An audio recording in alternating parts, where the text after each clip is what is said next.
I was diagnosed with cancer in 2010, so I've been undergoing treatment for the last 6 years, and it's progressed. It's a late stage 4 cancer, has been most of the time, and my involvement with Terry Fox has gone on for a number of years here in Burlington, but dates all the way back to meeting and running beside him in 1980. My mom was really intrigued by him. He was so young, to her, I remember her saying, he's so young to be doing this, and so she said that, when he comes through Burlington, we want to see him. So we raced down to the old Pig and Whistle, which was a bar here in Burlington. He had a stop there, said hello. So that's all. I had a chance to say hello, that's it. And then we drove down further around Walker's Line, and I hopped on the road and ran beside him for a bit. So I lost my own mother to cancer, and when I was cleaning out her house, that's when I found those pictures of Terry Fox. I had actually forgotten about the fact that we had pictures. So I found those, and then a number of years later I was diagnosed. So that story really has spoke to me. I think everybody has different interests. Even within cancer, there are people that have different focuses. But the Terry Fox thing for me, right from the time I was young, has spoke to me. So that's why I'm more involved. And I think pretty well everybody in Burlington knows Casey over the years at some point through sports or the other activities that he always volunteers for. Yes, this is our first time through Casey.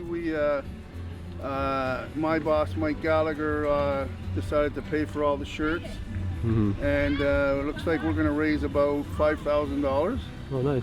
Wow. So we've done well there, and we've brought, like I said, our simulator down for the kids to go on. We want to make this a yearly thing from now on.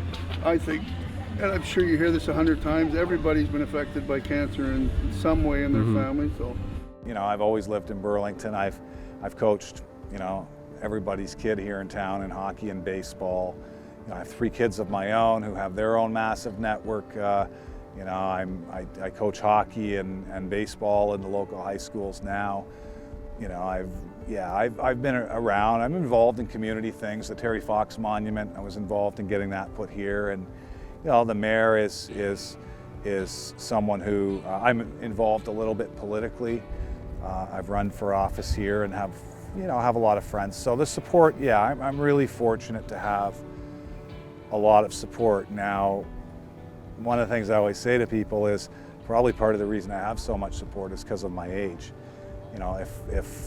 Because I was 42 when I was diagnosed, that's when people have kids, and that's when you have your big network. So that seems to be when there's a great outpouring of support for you, right? It's funny because I don't, my involvement, I teach at University of Guelph, and my students don't know my story.